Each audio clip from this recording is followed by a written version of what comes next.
You said alive or dead? Laura! Laura? Laura. No. No. Move! Go!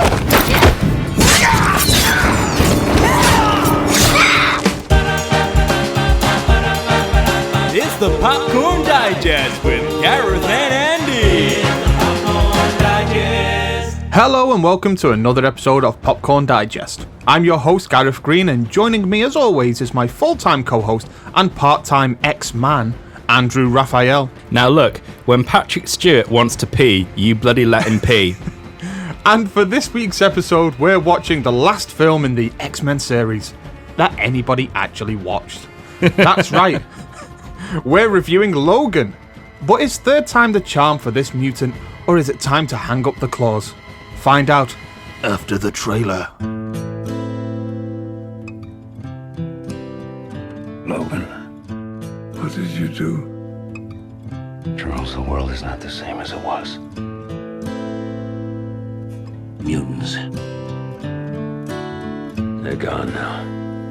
I hurt myself today to see if I still feel. I focus on the pain, the only thing that's real. What is she? Beneath the stains She's like you. of time, Very much like you. the feelings disappear. She needs our help. You are Someone will come along. someone else. Someone has come along. I am still right here. Huge jacked man returns as Logan Stabby-Hands, a mutant mercenary turned care worker for the elderly, living out the remainder of his days in Trump's America. With an R rating finally delivered to the demand of franchise fans, they finally get to see Wolverine do what they've always wanted. That's right, this is the film where we finally get to see Wolverine lift Professor X onto a gas station toilet before he shits himself. So, Andy, Wolverine, Logan even, what is your experience with this film? Have you seen it before watching it for this episode? And generally, what is your experience with the Wolverine in general? I know that we've already done X-Men Origin Wolverines on this podcast. Yeah. I will say that I'm the one that chose Logan to review on the podcast. Yeah. Not to spoil anything, but been one of my favourite films from the last few years as well. And I just felt it was since we did the worst that the series had to offer, Yeah. it's only right that at some point we do what's arguably the best that the series has had to offer, for me personally. No doubt it's the best. There's not much competition, to be honest. I mean, you've probably got two other films in the whole series. Yeah. You're probably looking at like X2 and Days of Future Past. Yeah, those are the two that I would put out there. Yeah, they're the high watermarks. Although I have to confess, I've not actually seen Days of Future Past yet. I've got it, but just never got around to watching it. I was going to watch it, and then Apocalypse came out, and then I couldn't be asked. Yeah. I mean, I liked First Class. It had a lot of potential. That seemed to be the one that was actually better and improved. And then Apocalypse came out, and just I couldn't be bothered because I knew it was going nowhere. Yeah. But I think the main thing that saves Logan is the fact that it is basically just completely standalone, and you can treat it as such. There's a couple of little things that they try and tie to the main series, but it's definitely been treated as a standalone movie. But yeah, my relationship to it is I've never seen it before in full. I've only ever seen the last 20 minutes, and that was only a couple of months ago. Yeah, I've always heard good things about it, but just never got around to seeing it. It was quite good to just watch it completely cold. Yeah. And yeah, my relationship with X-Men anyway is a little bit sporadic. There are a couple of films I haven't seen or haven't seen in full. I don't think I've seen The Last Stand in full. And yeah, Days of Future Past and Dark Phoenix I haven't seen at all, but that doesn't seem to have mattered very much. Yeah, I was one of the 6 or 7 people that actually went to see Dark Phoenix. It was another IMAX presentation that I saw. Yeah, it was the series going out with a whimper. Yeah. To speak about Dark Phoenix for a moment, it's not particularly awful. It actually is, for the large part, in the most mundane way possible, just perfectly average. Yeah, it's just there.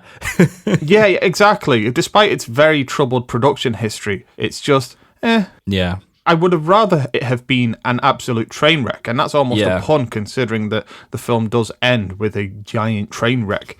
But yeah, it was one of those films where it just kind of like rolled to a stop, and that was the series in general. Whereas I think if they had gone out on something like Logan, obviously, I don't think back then the people working on the films knew that the X-Men series was a series that already had an expiration date, considering the sale to Disney of 20th Century Fox. Yeah. But I feel like if they had known that, if they had had the hindsight, then they would have made the likes of Logan the bookend for this series. Yeah, I think that's the Simon Kinberg thing, because I think he thinks he's much better than he is. Because at the same time, yeah, there was a possibility of the sale not going through, but there was always a strong possibility for quite a few years of the sale going through. Yeah. So you would have thought that they would have covered themselves if they only had the opportunity to make one more film, that they would make, a film like Logan and do something similar in that respect to the main X-Men series, and hired a good director and good screenwriter, of which Simon Kinberg isn't any of those things. No, certainly not proven in terms of directing. Well, I mean, that's his directorial debut. Yeah, exactly. So having someone who's not tried and tested in the field of directing and have that as your directorial debut, the finale of a 20-odd-year-old film franchise. Yeah, I'm not sure who greenlit that one, but they're probably not working for 20th Century anymore. Yeah. So, and there's almost a sense as well with Dark Phoenix, with them bringing in Hans Zimmer as the composer of that film, they're almost trying to push this feeling that it's more of a prestige film as well. Like, it's going to be bigger, it's going to be better. There's more going on at play in this film. Yeah. I do feel like at some point they did intend to take a few risks, but they went by the wayside completely. And talking about Simon Kinberg as a director as well, his direction of the film, he's very unsure of himself. He's trying to do too much to try and appease too many. And it feels like his vision, whatever vision that may have been, he let go of that very early on. Yeah, I mean, we'll never really know what happened. I imagine that's a film that's been pulled in all sorts of different directions during its production history. But absolutely. Yeah, it's just there, and it may as well have been direct to DVD, given how many people didn't go and see it. Yeah. It's in stark contrast to this film, because this film was critically lauded. A lot of people went to see it, made a shit ton of money. Yeah. It's a real, whiplash effect in a way. It is difference between the reception that this film had and its legacy versus Dark Phoenix, and even Apocalypse before it, because Apocalypse was fucking abysmal in all the best kind of ways. That Apocalypse is one of the worst Bryan Singer films, I was going to say, but actually I don't think next to Jack the Giant Slayer. yeah, definitely. But I think it's also one of those films where Bryan Singer actually disappeared for 3 weeks of filming as well, so they just had to get on without him. Yeah. I mean, that says everything that you need to know about that film as well. I think the thing is with Logan, it never really suffered from the aftermath of that film, because right from early on, it established itself during its production as a standalone, nothing to do with anything else to the X-Men, more of a finale for Hugh Jackman's portrayal of the character. And you can just treat it as its own thing. It's not going to be stylistically any way similar to Apocalypse. Whereas Dark Phoenix is intrinsically tied to that legacy that Apocalypse did. And I think general audiences were just like, I can't be arsed with it, because it's dead anyway. That's right. And I think as well, because Logan does give such a satisfying climax for the character of Wolverine, who for all intents and purposes has been the beating heart of this entire series, that once that came to a bookend, once that came to a close, there was this sense that nothing more was needed, at least for a while. No. Let's let this live for a while and then see what we can do. But I feel like that's part of the issue with superhero films in general. I mean, maybe this is what it was like to live in the 1950s with the Western. There are just so many of them at the moment that, as mentioned, we've said on this podcast before, I feel inundated with them. And for me personally, I think we could do with just some time off to let them go away for a short time. Let's build some wanting for this rather than just carrying on pummeling us with them. You even get that with Endgame, because it's, I don't mean to sound disrespectful to any fan of Marvel, but it is the most expensive TV show of all time, the MCU. Oh, definitely. You get that with Endgame, because you've got Endgame and that sort of finality, and then it's, join us next week for Spider-Man Far From Home. And it's, it's like... Yeah. In a way, the lockdown's been quite nice, because I've not been bombarded with superhero movies for quite some time because they've all been delayed. So I think actually, in a way, it'll do it some good. I think so. People get annoyed when people say, oh, superhero fatigue, but I don't think it's just superheroes. It's just, like you were saying before with the Western, when you get a particular genre that's just relentless, you start to close yourself off from it. Exactly. That's why it's nice to have films like this, which are a little bit different. I mean, I'll go into it a little bit more, but I think it probably... Well, actually, no, I won't say any more yet. But it's nice to have films like this, and I wish we had more of them. Me too. I have certainly more to say as well about not just what this film is, but the type of film that it manages to be within this environment. I certainly have more to say about that. And also, I am going to touch upon the idea that these are the types of films that I would like to see studios make more of a risk with, and that Fox, during this time, I think it did take a lot of risks. We'll certainly go into that. But first, I think it's time that we lay some context, so to speak. There's a lot of history that does go with the X-Men series, but I didn't really want to get bogged down by that. So what I simply did was I did a very short write-up about the history of Hugh Jackman with this series as well, so we can familiarise ourselves with where he started in this series and essentially where he ends with this film.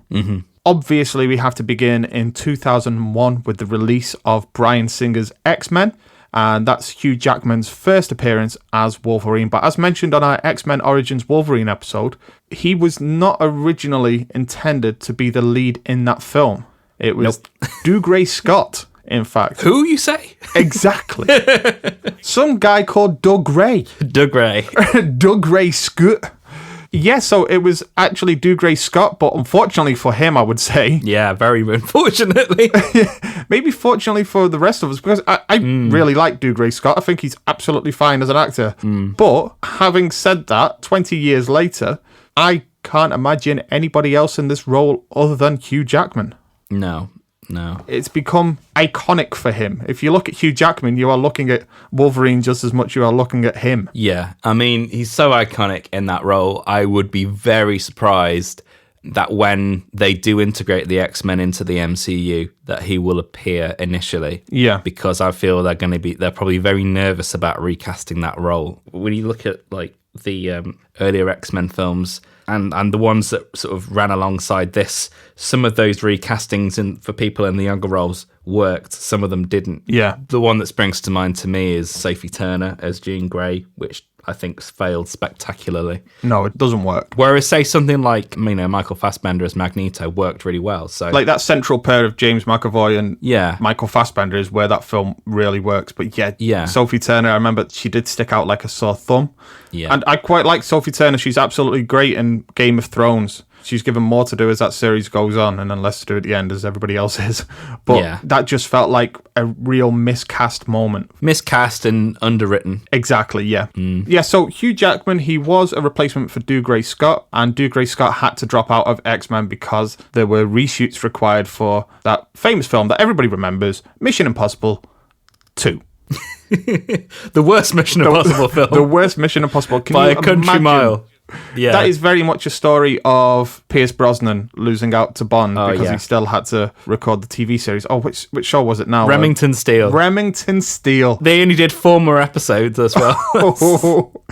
Only it doesn't really have that much of a happy ending for Dougray Scott in terms of... Maybe they will give Wolverine to him now. Maybe it's like 20 years later. Now is your time, Mr. Scott. I can just imagine him at the studio gates, like clawing at the gate, going, "I'm ready. Yeah, he's got his hair twisted up into the points and everything. Yeah. Okay, so after 3 outings as Wolverine to varying degrees of success, I would say. Well, I would say that that's when you look at the individual qualities of those films. Hugh Jackman was awarded for his dedication to the character with an origin film of his own. But this dream job quickly turned into a nightmare. And we have recorded an entire episode about that film, so do feel free to go back into our archives and, have a good listen. I actually quite enjoyed that episode. It's a very good one, I think, I would say. I listen to it regularly. Oh, good. At least once a decade. So that's where our 55,000 listens have come from then. It's all me.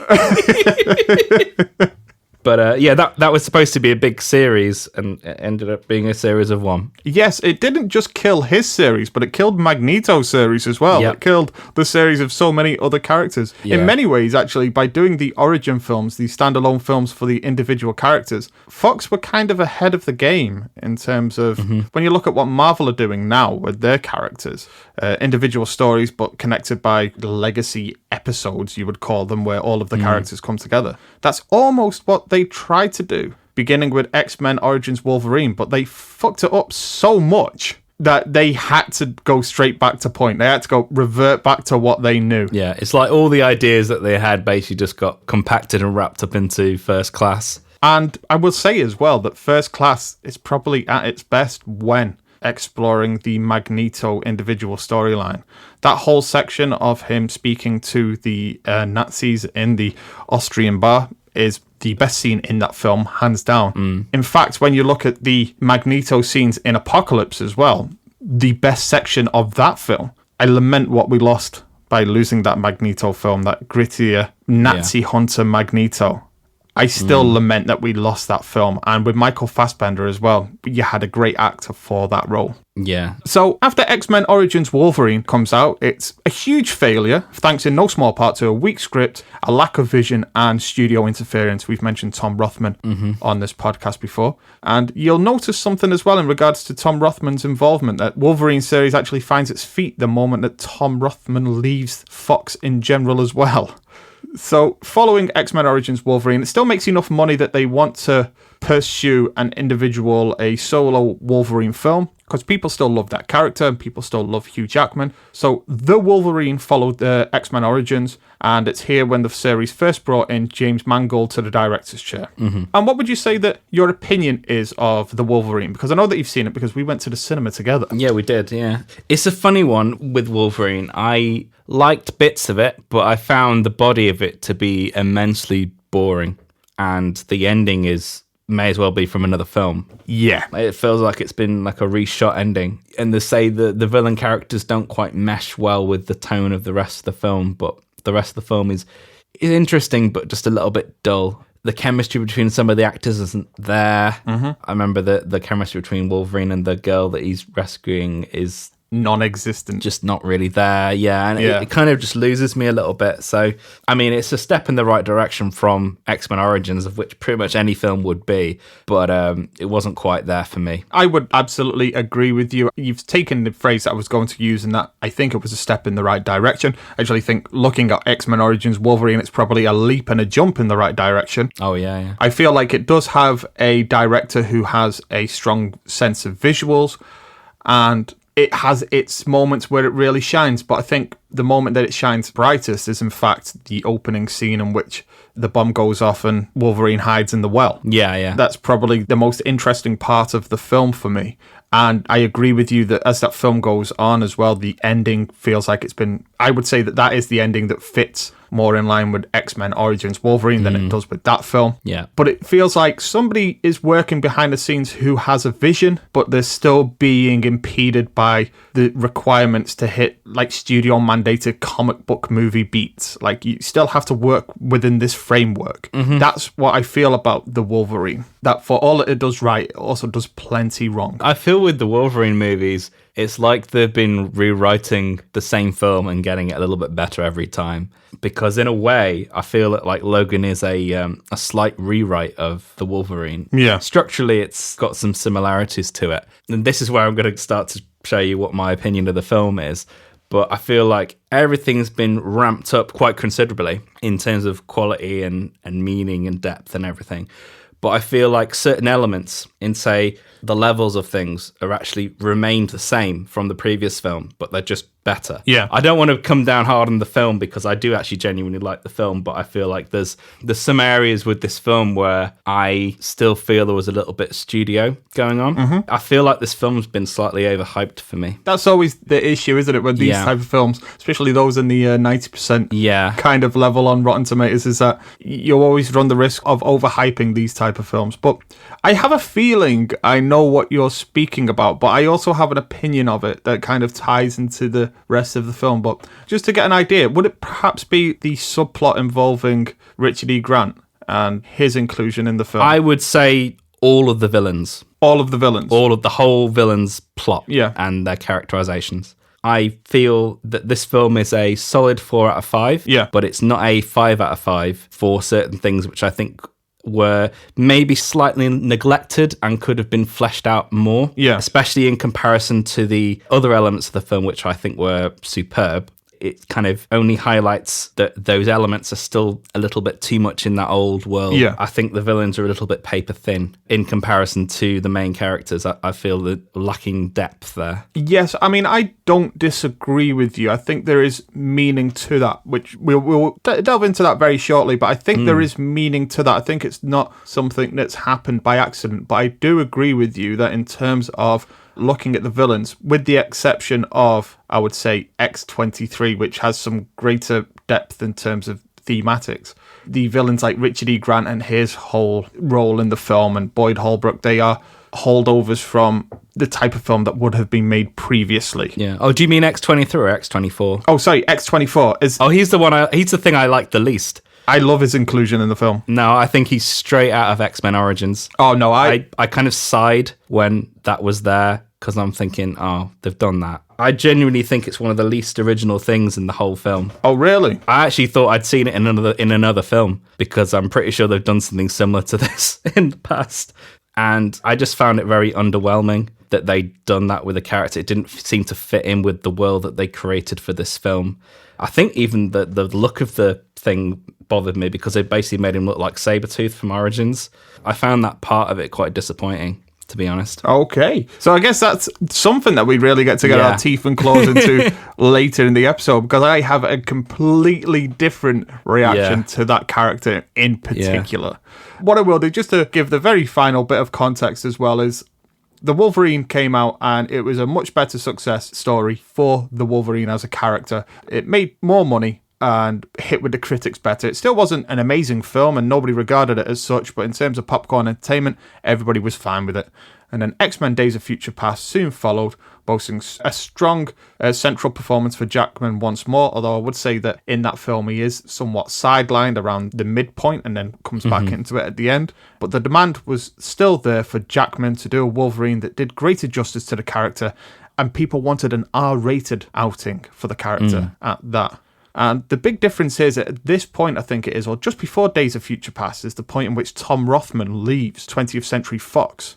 And that's when this series starts to play about with certain ideas that it had always shunned. And we have to thank as well, in no small part, Deadpool for Logan coming out, because that's the difference here, is that between Days of Future Past coming out and this coming out is Deadpool was released.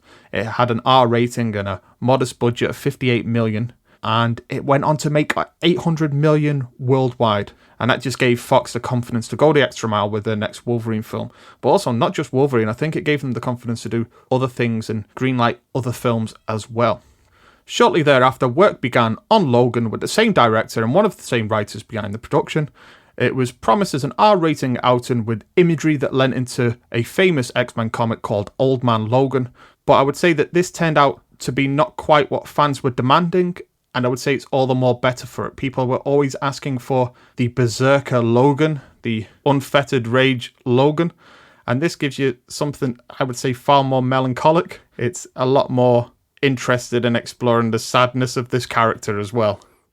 So it's kind of like, we'll give you some of what you want, but we're also going to give you plenty of what you don't even know you want, which is what I think most best franchise films and fan films should do. They should be striving to give you what you don't know you want. Although I still feel it's a little bit hampered by those demands. I'm kind of hoping it's a transitional film because I do feel there's areas where they could have gone further and jettisoned other things that still feel very part of that kind of fan servicey thing. This film sort of kept me up at last night because in one time I liked it, another place it left me a bit cold. Yeah. Because the things it explored when it was being comfortable with itself, I really liked. But then when I feel like it has those kind of more comic booky villains and I wouldn't say all of the violence, but some of the violence in it, I was just like, it suffers a little bit from, I wrote it in my notes as adultization. So this is the thing where a property goes from being a more family-friendly format to an adult format, and in doing so has to put its foot on the ground saying this is an adult film, but does it in a teenage way. Only slightly. I mean, there's some much worse things out there that are like that. I mean, the first series of Torchwood springs to mind, where literally there's F-bombs everywhere, and the second episode of that is where there's an orgasm alien, and it's just like, oh no. Yeah, I remember that episode, actually. It has sex with people, and then at the point of orgasm, it absorbs them. Yeah, it's like Hollyoaks After Hours. Baywatch After Dark. Yeah, there's the completely different worlds, but I did feel it in places it did suffer a little bit from that adultization. Yeah. I kind of felt that the tone of the thing suffered a little bit for it. But I do hope it's a transitional film and they'll make more films like this and continue to perfect it, because I feel that this is I don't want to come down as really negative because I like the film, but I feel like this is a great start. They could go further with this. Yeah. I don't want this to be the high watermark for that kind of subgenre of film. I kind of feel like this is a stepping stone to maybe even more films like this that are even better. In terms of the adultization, I don't think I felt that particularly. I would say with adultization is kind of leans into the fact that, wow, aren't these characters cool? Look at how cool we're being. We're adults. Whereas I think Logan, the thing that I love and the thing that I respond to most about it is when we look at the film that preceded it in terms of the individual films. We have The Wolverine. And that film was practically marketed off the back of, look how strong we can make Hugh Jackman look as the Wolverine. And look how muscly he is. He's 1% body fat. I remember the first promotional image that they released was him with his top off, really showing off his muscles. And in stark contrast, when we look at this, straight from the off, the image of Wolverine that we get is one of a broken and poisoned man, yellowed by, seems to be liver failure, who is unable to function the same way as we have seen previously. And the whole mission statement of the film is, look how vulnerable this character is now. And I think that is where the film is the biggest step up. It's just in terms of the way that it muses and ruminates on this character. It's not about the visuals. It's not about how cool he is. It's about how sad it is to be him and about how broken he is. And in a world that appears to be dying, he's dying along with it as well. He's not this infallible, untouchable, and impenetrable, you might say as well. Impervious, that's the word I'm looking for, not impenetrable. Impervious individual that he's always been billed by in the past. We feel like if he gets shot, he could die. Even the way that he utters the word fuck, it's not like, oh, cool. You know, this is the cool Wolverine that we've always wanted to see. Look at him swearing again and stuff. It's like, he does it so exasperated. It's like, oh, fuck. And you get a feeling like he just, straight from the off, he just wants to die. Yeah. I don't know, it's just like, I can't imagine, after seeing every single X-Men film previously, I could never have imagined that in terms of pursuing a send-off for these characters, they would do it in this way. What I would expect most from this type of film is, just using Professor X as an example, I would expect that his death, and he has died in this series before, his death would be explored as being this climax of this amazing set piece where he sacrifices himself or explodes or something mystical and magical. Whereas in this film, he dies a broken man crying and lamenting about something in his past that haunts him. And in his eyes, he's killed by Wolverine. And it's this very quiet scene in which nothing else really matters. Yeah. There's no big blue laser in the background or anything like that. No. It's just an old man in a bed quietly being stabbed to death. I really like that part of the film, actually. And in fact, I would say, even though I'm a little bit negative on X-24 as a character on the whole, that's probably the best use of him in that scene. No, I really like that bit. I mean, I do agree that there are parts of this film that feel, let's say, old world in terms of the X-Men series, but it is essentially still part of that series in a way, and I do feel like there are reasons for that, but the ways in which it does dispatch with the characters, even Logan himself at the end, they're not the ways that people ever expected to see these characters go out. No, it's all the better for it as well. But part of it does make me feel a little bit sad that they've been shackled in that way and that they can't go.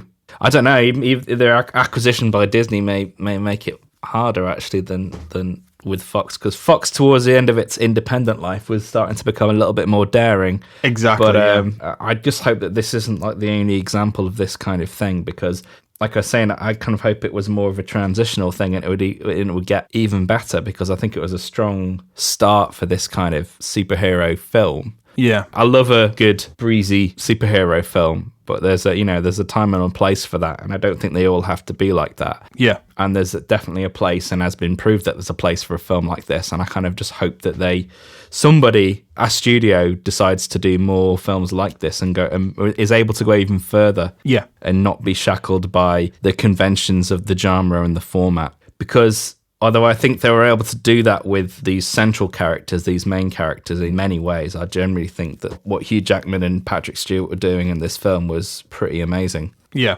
And I imagine this is probably the most fun they've had making a film based off this material as well. I just look at Patrick Stewart's performance and I'm just thinking he's having a lot of fun doing this. He is. And the same with Hugh Jackman, even though he's being pained, I imagine this is very creatively fulfilling to be on set doing this kind of stuff. A lot more so than, doing X-Men Origins of bollocks, Yeah. So, well, Hugh Jackman in general anyway has always danced around this idea of a portrayal of that character, and it's always been the dressing of that character, never the main body of that character. It's always been the sense that he can't die and wants to, and doesn't want to be a gun, essentially, to lean onto the Iron Giant. I actually think... I am not a gun. I think actually this film has a lot in common with its main message as the Iron Giant of not being the gun.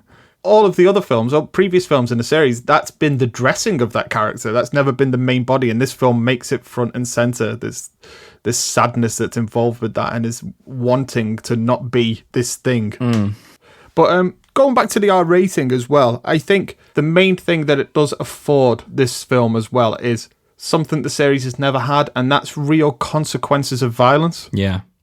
Let's take the opening scene, for example, of Logan, in which he does go up against the people that are trying to jack his car.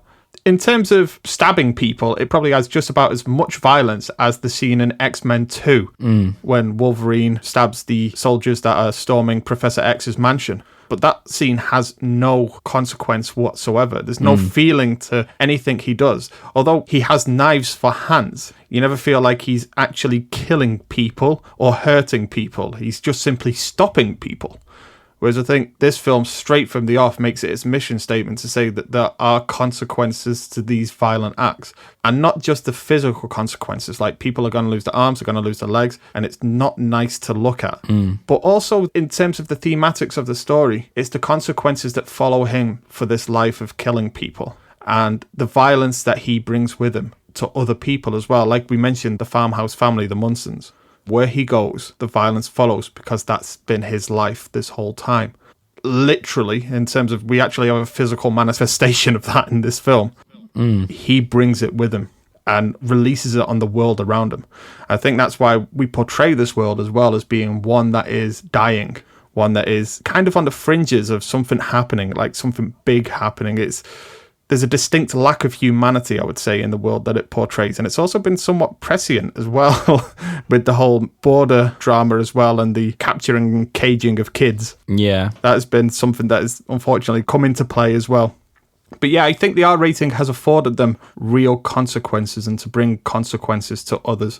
Because the Munsons are essentially a family in any other superhero comic book film. They are essentially the collateral damage. To use Man of Steel, for example, they are the bystanders in a building that gets pummeled by General Zod and never seen again. And this film affords you the time to sit with them and get to know them and see them as people. before brutally dispatching of them. I just wish the other side of it had been as compelling as all that, because I feel like that side is so compelling that it shines a light on the other stuff and goes, this is a bit malformed. Yeah. And also, I think in terms of the R rating, it afforded them so many opportunities, but I think there was a couple of places where I felt like a little bit more restraint would have been more appropriate and would have made the film stronger and made some moments hit harder than they do. One of my favourite moments of the film is the first time you kind of get to know what Laura's powers are like, and it's done without actually seeing any of it. Yes, yeah. You know, when she comes out of the sort of warehouse smelting factory with the guy's head, and you just hear the screams beforehand. And I found that quite effective. Whereas, I mean, it's good to see her in action, but I felt like there was quite a lot of that to the point where it maybe wasn't quite as effective as that moment where you didn't see anything. I think this is where it kind of sometimes toes that line of being given that freedom and then actually almost like pushing it to the point where it may actually lessen its impact. I mean, I'm only saying that in a few moments because I did like a lot of this. I just think there were a couple of little moments there here and there where I just thought they didn't need to do that. It could have implied something rather than actually seen it. What did you think of Daphne Keane? It's Laura, but she got like a technical name like it's X-23. X-23, that's it, yeah. Did get the two mixed up. Oh, no, I think she's great. No, I really liked it. I mean, actually, I've seen her in... His Dark Materials she's been in recently, hasn't she? She carries that series. Yeah. And which is quite extraordinary considering how young she is. And playing it completely differently to how she does here, because obviously in His Dark Materials, she's playing it very English schoolgirl. Yeah. And obviously here, she's playing on the other side of her because she's like this bilingual, dual nationality figure. So it gives her a lot of flexibility. But yeah, doing all that at such a young age and showing that kind of range is very impressive, and seems to have been that way for both Hugh Jackman and Patrick Stewart on set. Yeah. They sung her praises quite highly. They did. I think Patrick Stewart said his favourite scene in the film was one in which he was acting opposite her, the one where he's laying in the bed at the Las Vegas hotel and they're speaking about Shane. And in the documentary for the film, the making of documentary, he laments the fact that when they did that scene, I think they did it on the first or second take that they got it. And he said, that's the last time I'm going to be able to do that. And he said to her, you really need to do theatre. If you get a scene that you like, you can do it every night for 6 months. I mean, I think going into Patrick Stewart as well, like, I feel like... I knew you were going to say that as soon as I said it. Make it so. Yeah, I feel like in the last couple of years, Patrick Stewart's been doing roles which have reflected his personality more. You know, he's always been known as Patrick Stewart, you know, make it so, prim and proper. Yeah. Where actually when you meet him and you know what he's like, he's not like that at all. No. He's quite an anarchic figure. Yes. I think the first time he really got to see that was his role in Extras. and it's too late. You know, I've already seen everything. Yeah. But I feel in the last couple of years, he's been able to fully embrace that aspect of his personality. And I think this is a great send-off for that character by basically playing it completely differently to how he played it before. Oh, definitely. I've watched Picard recently, and I say I've watched Picard. I only managed to get around 4 or 5 episodes into it, and I simply gave up. It wasn't for me, really. It's not the Star Trek I like. I just simply went back to The Next Generation, started watching that again. But in this film, I do feel, as you've mentioned, it does reflect Patrick Stewart a bit more, and I can see why he was so attracted to the role as well, because Professor X, Xavier, has always been a very steadfast and fixed individual in terms of his character and his beliefs and his portrayal. That to actually get the chance to portray him as being a negative influence on the plot in many ways, a burden, so to speak, and also to be really quite crotchety and angry about his fate at times. At times, I would say it's an even upsetting portrayal. Like when we first see him and he's wheeling about in his little bastardized Cerebro thing, the water tank. Yeah. And he seems to be wheeling about just repeating adverts that he's currently hearing from miles and miles away. And then he's crying as Logan picks him up and he's angry at him. I was like, this is really upsetting for this character that this is where he ends up. Again, that's what I really like about this film. I think it's just that it affords these characters things to do that would never really be allowed in any other superhero film that I can think of. I was speaking to my wife about it. I think I mentioned it to you in a text as well, that watching these characters act this way in this film is akin to having a scene in a Sean Connery James Bond film where he can't get it up. Yeah. That's what it's akin to. It's like, just give me one moment, pussy. I can make this work, pussy. Just give me a moment. Come on, man. I think also as well, I liked the idea of things decaying Yeah. and getting worse, and that the fact that when people decay, these powers can actually be a very negative thing. And obviously going back to the actual demonstration of that when he has these seizures in like the one in the casino. And then obviously when you learn about the one that happened the year before that killed killed like some of the other X-Men and stuff like that. Yeah. Yeah, that was pretty heartbreaking to see things like that. And I would say, that they're the some of the high points of the film. Yeah. And I really like that final Patrick Stewart speech and the way that was wrapped up as well was pretty shocking. It's genuinely shocking. It shocks me because I was expecting him to go out and not in a blaze of glory, but I was expecting him to get his moment where this is the redeeming moment for that character. But I really should have clued into the fact that this wasn't that type of film. Yeah. And talking about things that have decayed as well, I do feel like this is a vision of the future as well that feels, it's very real, it's very grounded. There's enough in it that shows us that technology has progressed as well. But there's a distinct lack of humanity here. And the world around is one that is very angry and lacking humility. I mean, even when we see the type of people that Logan spends his days ferrying around, like frat boys that are laughing in the face of immigrants that are just simply trying to survive and that type of thing. Yeah. It reminded me in a way of The Rover. The Rover feels like it's a few steps just slightly beyond this one, where it's an apocalypse where no great thing has happened, where no big bomb has gone off, but instead humanity has just been allowed to snowball out of control a little bit and into darkness. That's what it feels like that this world that it presents is on its way to. And this whole film does seem to be about decay, even straight down to, as I mentioned, the Cerebro thing. I know it's just a water tank, but it's meant to look like Cerebro with its holes in it. It's like a reflection of his mind currently. It's falling to pieces. And I like the idea that after a series in which mutants have been lauded for their powers, in many ways it's been this great metaphor for coming out. They even have a scene in X2 of one of the mutants approaching their parents and saying, "I'm a mutant." It's like, well, can you just try not to be a mutant? And it's like this whole allegory for the queer experience.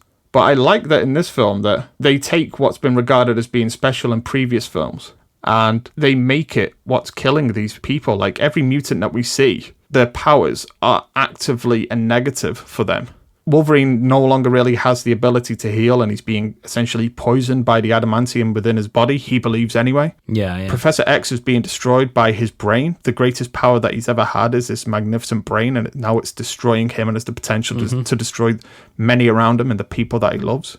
And Caliban has been used to hunt other mutants with his ability to be able to locate them. And essentially that leads to him being captured and killing himself. Yeah. These things that people have been in the past, it's been almost romanticized about. In this film, they put it in a position to say that the world is actually killing them. They're dying with everything else. I like that. Yeah, I don't disagree with any of that. And I would say, again, that's easily the strongest element of the film, and it's great that is the central element of the film. It takes up like 2/3 to 3/4 of the running time. I just wish that last quarter had risen up to that level, because I just don't think it does. I feel like they concentrated so much on those elements of the film, which, and rightly so, but I genuinely think they forgot about the other things. Yeah. Because the other things, not that they feel like they're coming out of a different film, but I just feel they feel very two-dimensional in comparison. And maybe not as big of a threat as they probably could have been, because I think they come across like that at the beginning, but as time goes on, it loses its menace somewhat. But yeah, I think that's where it kind of just slightly falls down for me. I mean, it's not a huge flaw, but I think that's where I was like, I'm slightly disappointed. I get where you're coming from. I mean, it's probably a good point to actually start talking about that last act. So we've spoke about quite a lot about the establishing and the world it presents, the characters it presents, and that type of thing. I mean, I will say that the thing that feels like it's most coming from the previous films to me are the villains. But one thing that I like that it does well with, particularly the Richard E. Grant character, is that it sets him up as there being this type of grand arc surrounding him, that there's going to be this big subplot that ties it into the world around them, that, he's the guy that's created this, I don't know, serum or something. It's essentially what X-Men 3 was about, The Last Stand. Yeah. Was he's created something that's inadvertently had this effect on all mutants, where it's now killing them, or there are no more mutants anymore, because that's something that he's wanted to control. And that does feel like something that can be pulled straight out of any other X-Men film. But when it actually comes to the moment in which it's really going down that path where he walks out and like the building up to the big finale where you feel like, oh no, it is actually going a bit the Wolverine now and it's ending, where you're expecting Richard E. Grant to jump into a big robot mech thing at any point so he can give his exposition. And even the moment when he starts monologuing. The moment he starts monologuing, Wolverine just shoots him in the head and that's it. And it's like the statement of, that's not this fucking film. You know, it's like, I don't care about this. This isn't the world-changing film. What I do isn't going to change this world. I don't care. I just want to save one person before I die. And that's what the film is about.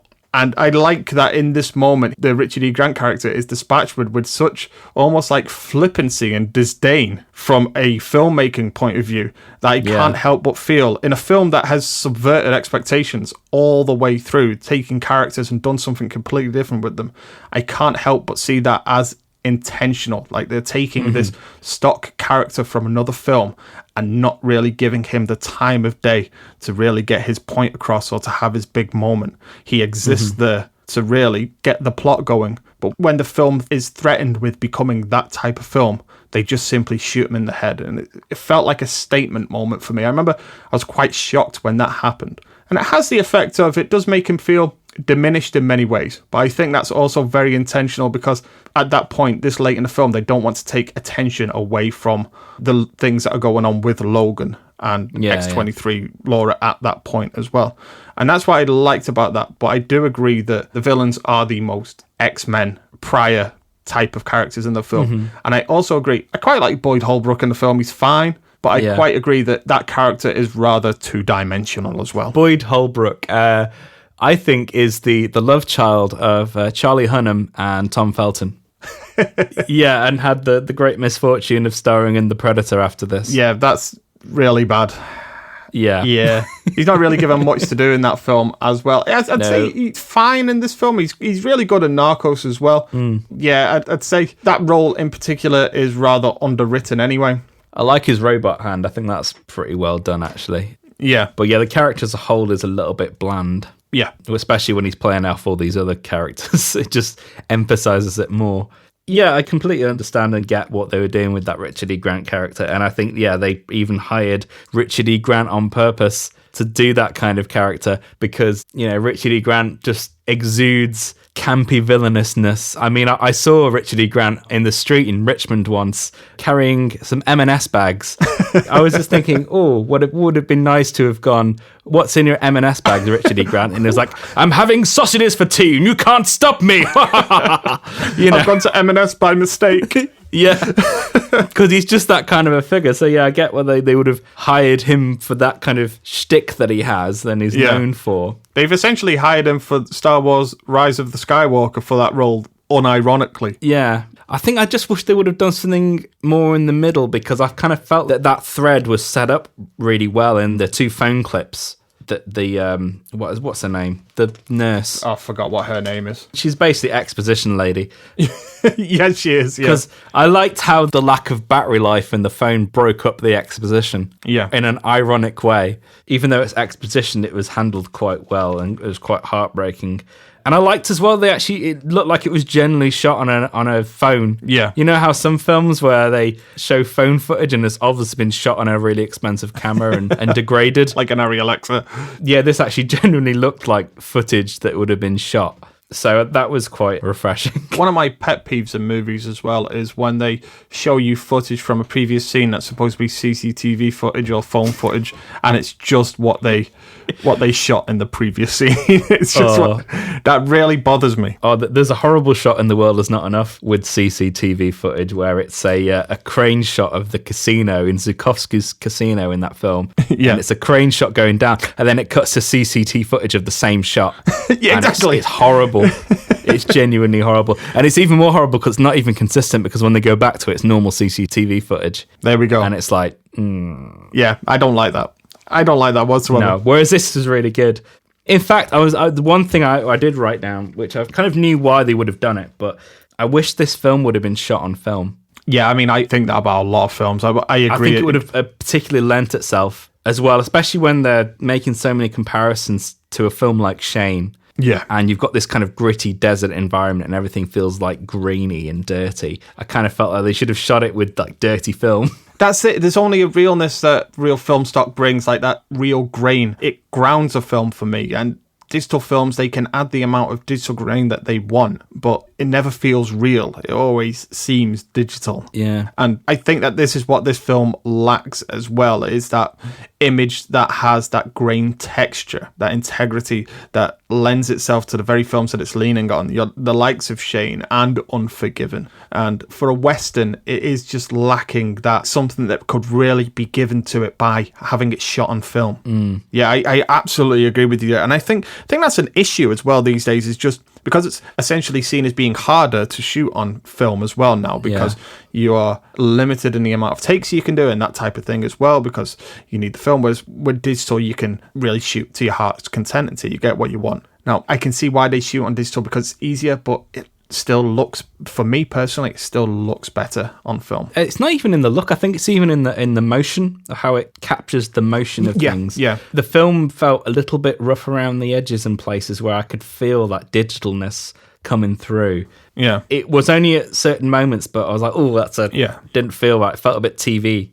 They're definitely getting better with those cameras, and in the right hands they've worked. I love Skyfall. That's one of the best examples of a digitally shot film, and shot in 2K as well. It's still very much in its infancy as a format, so it's gonna get better, but there's still a couple of little gripes I have with it. But I think this film in particular would have benefited from a more old school treatment. It does feel very much old school and stripped back as well in terms of this type of film anyway, that it would have only benefited from being shot on film. And I will say that although it is digital, again, I want to stress that I like the look of the film. I like the aesthetics. I like the cinematography. And I will say that there are parts of the CGI that are amazing because they are seamless. And the entire digital doubles, for example, when Wolverine is driving the limo throughout that chase, there are scenes in which you can see Hugh Jackman clear as day, but it's actually a digital double over the stunt driver. And I did not notice until I think it was one of those good and bad CGI videos on YouTube that I watched that pointed out, and I was quite astonished. Yeah. But yes, in terms of the integrity of the image, the texture of the image, and I agree, motion is an issue for me with digital films as well. And this is not to say that there aren't great looking films that are shot on digital. There certainly are. But there's always nearly a cheapness to them, I would say. Yeah, it's slightly cheapened the film.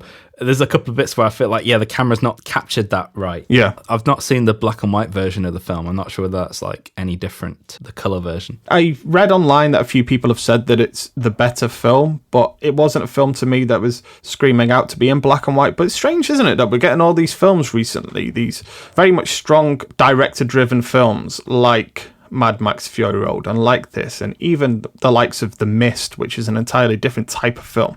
They're pushing this idea that they should be black and white rather than in colour.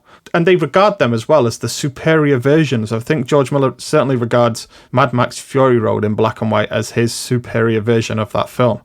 I think it's strange that suddenly directors are starting to explore the idea of limited colour, if any colour at all, in their films, and more about the idea of playing with blacks and whites. Well, I've always been a proponent of black and white for horror films. The Mist certainly works so much better in black and white. Yeah. I can agree with that, even the CGI. I mean, there are a couple of films, like we were talking the other week about Argento films, that do use colour really well. Yeah. With horror, you kind of want to go from one extreme to the other. Like, if you're using colour, you use fucking colour. Yeah. In black and white, it lends to the atmospherics so much better than a standard colour treatment would do. I think when films fall in the middle, that's when they suffer.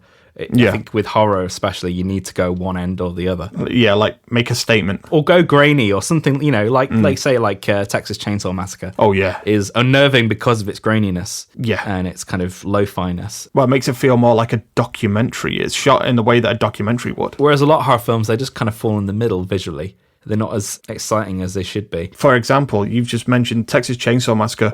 You only have to compare the original Texas Chainsaw Massacre to the remake to see exactly what we're talking about. In 3D! Exactly. Yeah. Because the first Texas Chainsaw Massacre is a film with a very, very intense visual style. It's got this documentary feel to it that really hadn't been seen in horror before as well. And then you look at them now, and especially you look at the Platinum Dunes Texas Chainsaw Massacre, where the cinematography is what you would describe as lovely. Lovely stuff. But it has nothing horrific about it whatsoever. It's like they've gone for something that is pretty almost in a way. And it doesn't make enough of a statement as well. It's too busy just looking for the grand shots. There's no purpose to it. But yeah, going back to these kind of black and white versions, I'm not averse to them, but at the same time, they do feel a little bit like an afterthought, because with films shot in black and white, I mean, the best ones are always the ones where they've shot with that medium in mind. I mean, any film is like that when, a film has been shot with a medium in mind. So it goes the same with, 3D post-converted films. Of course. Where they've shot it with 2D in mind and then it's been post-converted to 3D and it looks bloody awful. Whereas, say, a film that's been shot with 3D in mind will always look better. Yeah. Especially if it's been shot with 3D cameras, it will always look better because the film has been made for that medium specifically. So it's going to embrace all that comes with that. Whereas, say, making of colour film black and white is not quite the same as shooting it in black and white. Yeah. I get the sentiment, though. Me too. And I think it has to be a certain type of film as well to be in black and white. I know that with Mad Max Fury Road, I love that film. I've not watched it in black and white. I don't really have a desire to see it in black and white. But I understand why George Miller wanted there to be a black and white version out there, considering that of his Mad Max films, that's the one that draws from silent era cinema the most. Like, that's where he's playing on the likes. I think I've mentioned it before on the podcast, like Buster Keaton, like The General, for example. It feels like he's playing within that sandbox. So I can see why he, after drawing that inspiration, would want to have a black and white version out there. But having said that, I still have no desire really to see it that way because I think the colours are there and work really well for that film. In a way, maybe it should have gone one step further and done a silent black and white version. Yeah, absolutely. With cue cards. If we're going that far into the sort of silent world, which it does, I reckon you could do a version of it with cue cards and maybe keep the score, but then have it without. Yeah, it would have been interesting to see it like that. Andy, I think you've just found your next fan edit of a film. Oh, God. Silent version of Mad Max Fury Road. Yeah, but coming back to Logan as well, we were just really discussing that final act, and really, for you in particular, it's the character of X-24 that you feel like this film should have abandoned completely. I think it's a little bit in the way that the thing's been executed. I liked that Logan just cuts off Richard E. Grant monologuing. I think that was the best part of that. But I think from the moment you get to the kids, when it becomes Beyond Thunderdome, which is actually ironically the bit I watched first because I just for some reason caught the end of the film on TV a couple of months ago. And that was the bit that it started with. Yeah. And I watched it basically until the end because I kind of knew what happened anyway. I would say as well, it doesn't take a rocket scientist to figure out what's going to happen in this film, what it's building towards. Its themes are very prevalent from the beginning as well. And considering that it's a film about loss and it's a film about the death of a parent, about the burden of caring for the burden of love for your parents, that's what it seems to be about as well. Yeah. Especially when you look at it from both Logan's point of view in terms of caring for Professor X, and then you look at it from Laura's point of view in terms of caring for Logan. It seems to be about there being a burden to love, a price to pay for parental love, which I really like about this film. But you don't have to be a rocket scientist to know where it's heading. Yeah. I think the first thing that I picked up on was, given the effectiveness of the video footage in the exposition sequences prior, and how heartbreaking that was, it was kind of almost not disappointing but slightly kind of puzzling to see most of the kids alive when you find them. I think it would have been maybe a little bit more appropriate to have actually not all of them appear. Yeah. It would have been better and more ominous for the villains that if they say some of them hadn't have made it. Like they'd had their fights along the way. Yeah. It felt a little bit easy for them to all be miraculously there at that meeting point. You know, I've never really thought about that, but that's something really I'd never thought about, but certainly now, yeah, there could have been more in terms of saying that these people have had some rough road that they've travelled. Yeah. I know that they do allude in the dialogue to the idea that they are waiting for others that never appear, but there's no sense of a journey that they've had as well. Like, there's no real injuries or anything like that. I think it would have been more ominous if they got there and, you knew there were about 15 of them, but there were only actually 3 there. Yeah. Those were the only 3 that had managed to get there. I think that would have fit in more with the theme that they were going with. Yeah. And I think, in a way, it would have helped as well, because I feel like we didn't spend enough time with these characters. So when you get to that third act, it's a little bit muddled. It's kind of doing too much for you to care about those kid characters enough. It's very much Beyond Thunderdome to me. Yeah. I remember thinking that in the cinema as well, that They even have a cutting of the hair scene. Yeah, I was thinking about that before, like especially when they winch him up as well. It did feel very Mad Maxy, Thunderdome.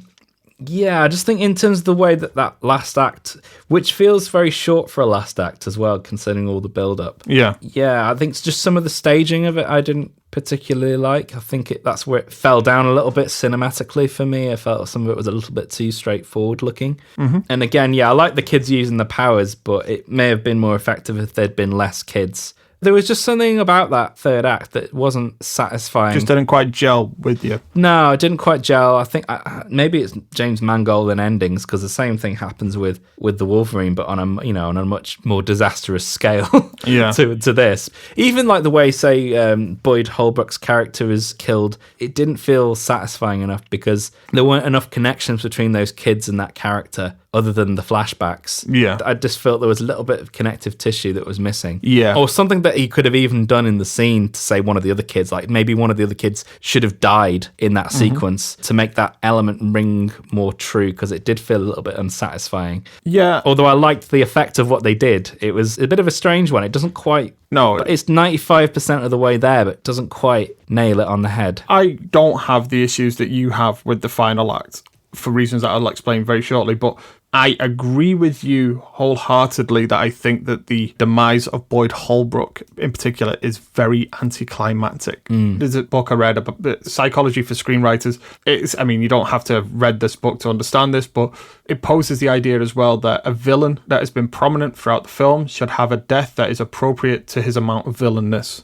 And I don't feel that he gets the appropriate death. It is a cool death, but it's kind of half-hearted because there's something more interesting for me, because there's something more interesting going on elsewhere. He is essentially killed by characters that he's had no connection with from an audience perspective from the rest of the film. No. And I get that they need to give these kids, because these kids are, from what we've seen, kids that have endured harshness at his hands, but it's... Because from an audience point of view, we've only seen it within the very short exposition scene that came in the first act. Yeah. Or the beginning of the second act, that there's actually been a lot of time between them that it doesn't feel like he gets an appropriate send-off, really. Yeah, I think, again, with villain deaths, sometimes their deaths need to be connected to their personalities. Yeah. For example, like the moment where he gets his robot hand blown off is ultimately more satisfying than his actual death. Yeah. He's got like a real like kind of weird twisted pride in this robot hand that he's got. Like he's really proud of this hand. You can tell that he loves this robot hand. It would have been nice if actually his robot hand would have contributed to his death in some way. Yeah. Like it actually been sort of locked to actually like kill it, like throttle himself or do something like really horrible with his hand. Yeah. Like, that would have been more satisfying and appropriate because he was so like into his hand. No, I agree with you. I didn't feel like his death was connected to his personality somewhat as a bit of a screenwriting boo-boo. I've always thought there's something anticlimactic about it, and I think that's it, that it's lacking that kind of connection. I mean, and also just in the same way with the Richard E. Grant character, who's been built up to be Mr. Bad Guy, posh English villain, and he's now going to start monologuing. Nope, bang. That was a very appropriate, whereas I feel with the Boyd Holbrook one, they didn't quite nail that. I absolutely agree there. The Richard E. Grant one certainly is the stronger death of the two. Essentially, he's been set up throughout the entire film as being the monologuer as well. He's going to have his big moment. And just as it gets to it, just as we are expecting his big speech, that's fuck off, you're dead. Yeah, I'm going to lay everything out. Nope. Yeah. Yeah, that is very satisfying. I laugh. It's like we've gone past that now.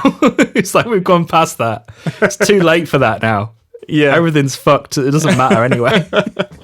But speaking as well specifically about the ending, I will say that regardless of like any issue I have with that, I do still think that that final act works as a whole. I found it refreshing at the time that I saw it because it came out at a time when endings for these type of films were so overblown and all about the world saving, that to have a film that actually stripped it back to a skirmish between, I'd say, 30 people at max, or maybe even less, and it's more just a fist fight in the woods. I very much enjoyed that it went down that road and that it never lost sight of the fact that this was a personal and focused story about these characters, that it was character-led, that it's about where these characters are going to end up. Because essentially it's a film about Logan looking for a place to die. One of the things that I think it does very well with that ending is the very final part with Daphne Keane, and I actually started crying. she saves him, but not from death. Like, death is essentially the ultimate release for him, what in many ways he's been craving. But after all of this killing, after all of what he's lived his life doing, essentially, that for this very brief moment, he gets to experience what it is to be loved as a father as well. Yeah. And then you have this great final line for him, which is, oh, this is what it feels like. And it can be so many different things. Like, is it the fact that he's experiencing death and he's never experienced it before? He's doled it out to so many people, but he's always been a spectator, never a participant in death. Or is it the fact that he's never been loved this way before? Like, the love for a father is something that he's given Professor X, but never taken himself as well. And is that what he's referring to? And I thought that is a perfect line. And then to end it as well with the shot of the cross turning into an X. Yeah. And I think any issue that I had with the likes of Boyd Holbrook's character, by that, I was like, I had goosebumps. And I was like, that final shot of the grave with the X, that should have been the end of this series. That should have been a signifier that this is it now. Yeah. We are done. And it would have been so satisfying to end with that. But no, we got Dark Phoenix. No, and I was going to say, like, with that third act as well, again, I feel like I've been overly critical on it, but I think mainly for the type of film that it is rather than being a superhero film. But yeah, just the contrast between this and Apocalypse in third act, well, I mean, just in general anyway, but in that third act is like night and day, because that third act in Apocalypse is fucking abysmal. It's so, like, stock. Blue light in the sky, cities being destroyed with no consequences, bullshit. It's just an awful example of that type of filmmaking. But it reminds me of, do you remember when Adam Sandler made Funny People? Yeah. And it was this film that was about Adam Sandler films and being the Adam Sandler comedy actor and how lacking in reward that was for him. Then the next film that he did was Grown Ups. That's what this feels like. It feels like you've just gone from a film where finally we're starting to get towards the type of film we want to see. Is this because for me, it's not that I'm bored of superhero films. I have superhero fatigue. It's that I'm bored of superhero films being a certain type of superhero film. Take these characters, make horror movies, make westerns, make action movies, make romances if you want to. Do whole different genres of movies and do it well with visions. Logan feels like they're films that are getting towards that idea. And then X-Men Apocalypse is as much of a step forward that Logan is. It's a leap back. It feels like the general brass at Fox, or at least the people in charge of the X-Men film series, i.e. Simon Kinberg, kind of viewed this film as its own little annex and didn't feed off it. Yeah. Especially for Dark Phoenix. It's like they were on their own trajectory and they weren't going to change that for anybody. No. Even if the other film was way better received than their films, it didn't really make much sense to me. Yeah. Which is why this film does feel so much like a spin-off, self-contained movie. Mm-hmm. Although there was one interesting thing I read this morning about that end scene that you were talking about that is foreshadowed in The Wolverine. Because apparently I think it's one of the characters, I think it might even be the old Japanese guy characters, he said that Logan would die with his chest ripped open and his heart in his hands. Oh, I get it, yeah. In the way that they did it, they actually did do that, but the interpretation was different. The fact that, his chest is ripped open at the end, but his literal heart. Laura's holding his hand. Yeah, that's how they did that. So that's quite a nice thing that they did. I didn't know that. That's lovely. That was on the IMDb trivia page. Oh, fuck. You can see where I didn't look for this episode, but... Well, I just thought I'd do a little bit of research this morning just to see what was going on. Because, I didn't know too much about the making of this film, but that was one of the things, and I was like, oh, yeah, I remember that from The Wolverine. Yeah. I think that's the only thing that it really takes from that film. Yeah. Because The Wolverine, for all it does right, it still feels like a Tom Rothman Fox film. Yeah. For me. Yeah. It's still like, you've got to hit these particular beats, and there's a lot of them that you need to hit. I mean, that's why I feel like Logan is, in some respects, a rewrite of The Wolverine, because it's like, good effort, but try harder kind of thing. Because the basic structure is pretty much the same. It's still a road trip movie, chase. Yeah, it is, yeah. But obviously what it does is completely different. But yeah, it does feel like they kind of went, didn't quite get that. Let's do it again. Let's try again and do it better. I think you're 100% right there. It does feel that way, especially the fact that, like, why would James Mangold come back to this? Yeah. There must have been that in the back of his mind going, yeah, I don't think I quite did that as well as I wanted to. I didn't want to go back and do it again. I don't think they would have come back to this film unless they could have done what they wanted specifically. No. I mean, I do agree there's probably a couple of things in this film that are still studio mandated. You have to include these beats in order to make the film. But I feel like, whereas with this film, it's like probably one or two beats in which, make whatever you want, but make sure you just hit these marks here. Whereas with with Wolverine, it's like, you can make whatever film you want as long as you hit these 90 story beats that we are providing you with. Yeah. It's like, you work however you want within this framework. Logan certainly does feel like a film that's more vision-led than that one does totally. previously. Yeah, completely. But yeah, speaking just very briefly as well, because I did just want to put my opinion across on the character of X-24. I always get the X's mixed up. I think this is the evil Wolverine, the Berserker Wolverine, or however you want to call him. Yeah, I mean, I do feel like there's a saber-toothness to him, but I appreciated how stripped back he was, that they could have gone down the road of him being some horribly disfigured version of Wolverine, like almost in the same way at the end of the Incredible Hulk movie we did, whatever that name of the villain is in that, where it's like, or the Abomination. Yeah, exactly. Yeah, oh look, it's Hulk, but he looks really, really weird and awful and, well, shit. I was really glad that this was essentially a lo-fi version of that, where I don't know if they did change the look of the character whatsoever, if there's been any work done, but it essentially just looks like Hugh Jackman but younger. I liked that, but also I liked that because this film had always, as I mentioned previously, was about the consequences of violence and about Logan confronting the consequences of the violence that he had dealt out throughout his life as well, that we actually had a physical manifestation of that for him to confront. It essentially is the thing that ends him. He's saved in his final moments by Laura, but him confronting his own violent past is something that he will never be able to escape. Is the statement that this film makes in its denouement of that character, is that if you live a violent life, you will live a violent death as well. And it's leaning back on that Shane message as well about having the gun. There's no love or life for the killing, or something like that. It's the quote that they lean on. And I like that final message that he imparts really for Laura is, don't be the gun or the knife, the stabby hand. I like that we have a physical manifestation of that. I get that it's the more hulkier element in this film because it's essentially a superhero going up against another superhero. But I felt like it was done in a way that lent itself more towards like Terminator 2, in that the action whenever they fought each other felt more grounded. There was no like scaling of buildings or chases on a bullet train or anything like that. It came to two people essentially stabbing each other. I just wish there'd been a more eloquent way they could have done it, because I do agree with all of what you just said, but I just feel like it's still in a way a little bit hokey, and especially for what they were going for, they could have come up with something a little bit more complex. Yeah. That's why I feel like, again, this film is a little bit transitional. Yeah. I feel like if they made another film like this again and were given even more freedom, they could have done something even more compelling, because I do feel like there's a couple of little bits and bobs like that where I feel like it's kind of holding it back a little bit. It still feels of that kind of world, which I didn't think they needed to do, because it completely exists in its own time and place.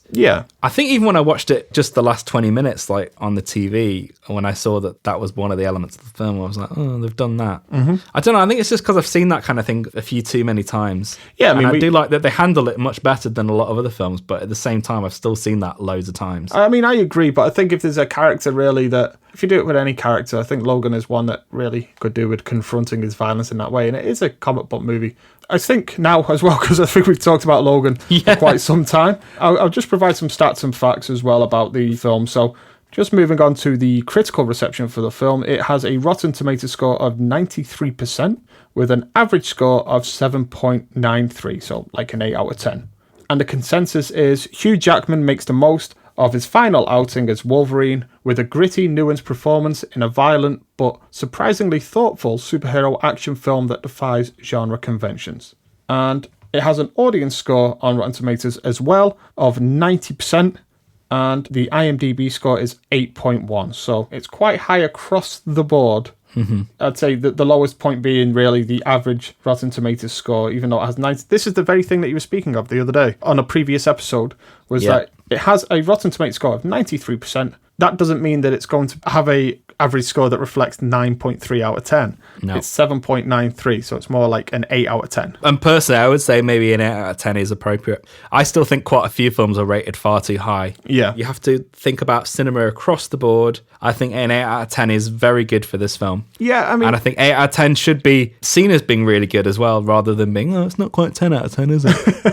Because a 10 out of 10 should be fucking amazing, like the best thing you've ever seen. Yeah. And I think far too many films get a 10 out of 10.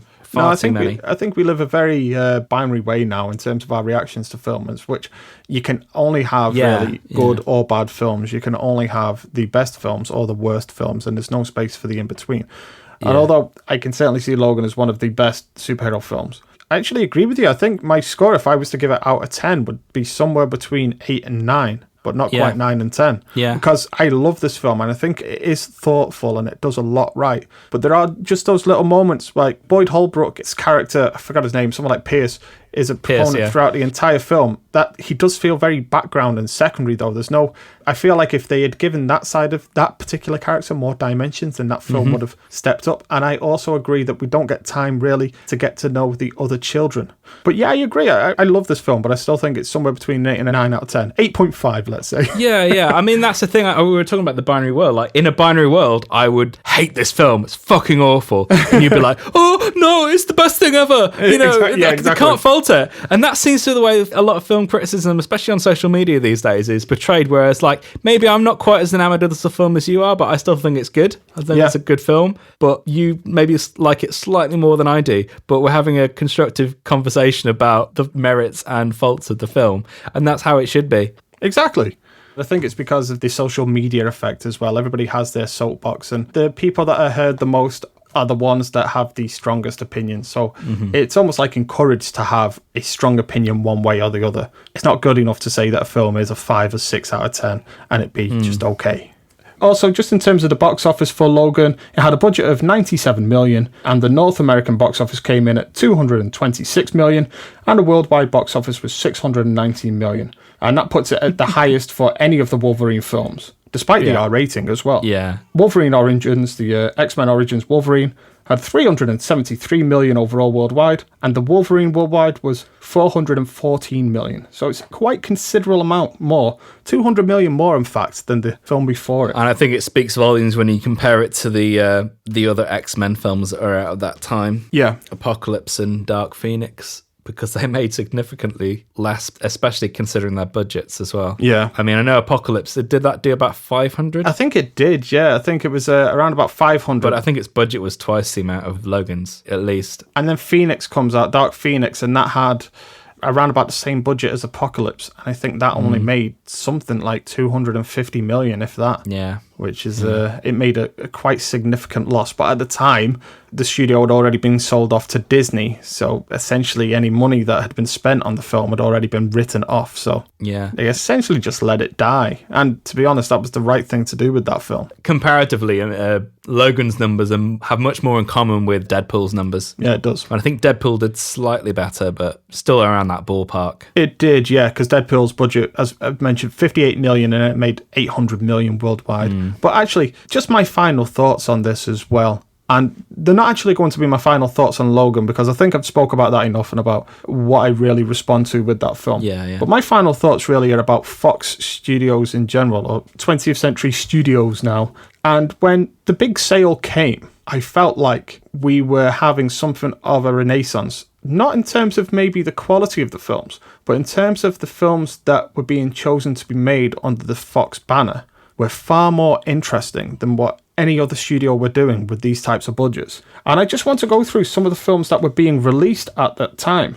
We had Logan, obviously, but we also had Deadpool, Alien Covenant, A Cure for Wellness, which is a very, very strange movie made for a huge budget by Gore Verbinski that really delves into some weird body horror stuff as well, but also has a Hammer horror feel to it. And you also have films like The Revenant and War for the Planet of the Apes.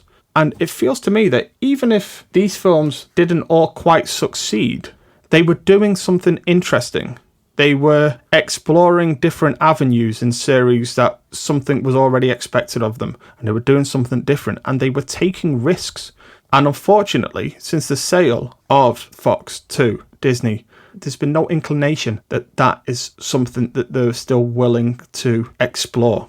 I mean, there seems to be even some trepidation just in making a Deadpool movie, and that is a guaranteed success. So my final thoughts really are more just a lament on what we've lost here, because I think the absorbing of Fox into Disney is going to have a massive negative impact on the film industry. But as a swan song, I think Logan is pretty strong. I viewed the Fox Disney takeover to be something of great sadness, because the problem with Disney, and this is maybe something that's going to have to change over time if they are, I would say even if they're going to survive, because I don't think they can keep this up forever. No. They have a brand problem because they are known as the family-friendly brand. And they had this problem in the 80s when they tried to do more adult films and they failed spectacularly. But because they are so associated with family-friendly, going up to sort of early teens films, and they have basically nothing to do with adult films. Because even the adult films that they've made, because I know they had like Miramax back in the 90s, they kind of felt a bit more in control with that kind of stuff than they actually are now. Yeah. Because, you know, at the end of the day, Pulp Fiction was a Disney movie. It was, yeah.